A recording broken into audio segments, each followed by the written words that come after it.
السلام علیکم ویورز، عمران خان کی ایک موو سے ایک عام سا ورکر گراس روٹ لیول سے اٹھا ہوا، اس کا نام دیا سی ایم کے لیے اور پورے سسٹم کی کام پہ ٹانگ رہی ہے یار۔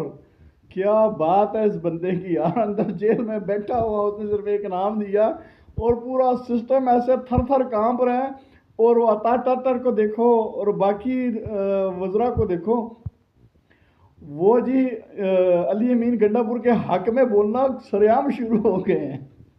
مطلب ایسے عمران خان ان کے ایسٹس کو جو ہے نا سامنے ظاہر کر رہا پی ٹی آئی میں کہ ان کے سامنے یار ان کا دفاع کون کر رہا ہے؟ یہ دیکھو ذرا، پی ٹی آئی کی پارٹی ہے، پی ٹی آئی کا بندہ ہے امین علی گنڈا پور، پی ٹی آئی والے نے ڈیسائیڈ کیا، عمران خان کا بندہ انہوں نے ڈیسائیڈ کیا ہے فیلڈنگ چینج کرنی ہے، دوسرا بندہ لگانا ہے۔ جیسے ہی چینج کیا ہے، چیخیں ایسی اٹھ رہی ہے، ایسی چیخیں آ رہی ہے یار، میں تو حیران رہ گیا۔ میں نے کہا یار کیا بات ہے یار، کیا بات ہے، ان لوگوں کی صحیح چیخیں نکلوا دی گئے بندے نے، جیل میں بیٹھے ہوئے بندے نے پورے سسٹم کو ہلا رہا ہے، صرف ایک ایک منہ سے ہلا رہا ہے۔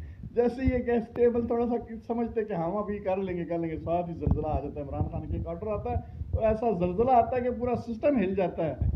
تو مزے کی بات بتاؤں، یہ سسٹم کیوں تھر تھر کانپ رہا ہے اس بندے سے، ایک 36 سالہ نوجوان سے۔ ایک تو وہ یوتھ کو لیڈ کر رہا ہے، ٹھیک ہے، دوسرا وہ وفادار ہے عمران خان کا، بڑا پکا وفادار ہے، تیسرا وہ گراس روٹ لیول سے اٹھ کے آیا ہوا، ان کی بینڈ بجا دے گا۔ پاکستان جو ہے نا بڑا خوش ہے اور پاکستان نکلنے والا ہے، بس ان کی بینڈ بجنے والی ہے، ان کی موت قریب ہے، اسی لیے یہ چیخ چلا رہے ہیں۔